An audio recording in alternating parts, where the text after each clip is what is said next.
Pas de croisette ni de tapis rouge cette année pour le Festival de Cannes. Les films ont été seulement nommés et labellisés Cannes 2020 et pourront se présenter comme tels lors de leur sortie, de leur présentation dans d'autres festivals ou même dans leur recherche de distribution et de diffusion. Le délégué général du festival Thierry Frémaux a annoncé la sélection officielle à Paris lors d'une conférence de presse à huis clos. C'est une liste d'une cinquantaine de films qui n'est pas structurée comme chaque année en ouverture, clôture, compétition, certains regards, etc. Parce qu'évidemment, on n'allait pas jouer à. On n'a pas voulu d'un festival de Cannes dégradé, on ne veut pas d'une sélection qui s'amuserait à être ce qu'elle ne peut pas être cette année.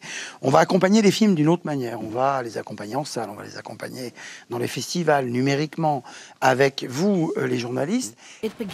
L'un des films les plus attendus de la sélection et qui sortira sur les écrans à la fin de l'été est celui du petit génie américain Wes Anderson, qui réunit dans The French Dispatch la crème du cinéma.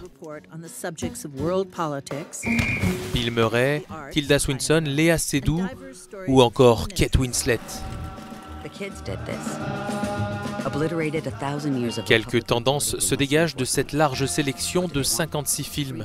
15 sont des premiers films, 21 sont français ou produits par la France, parmi lesquels Été 85 de François Ozon, Ours d'argent l'an dernier à Berlin pour Grâce à Dieu.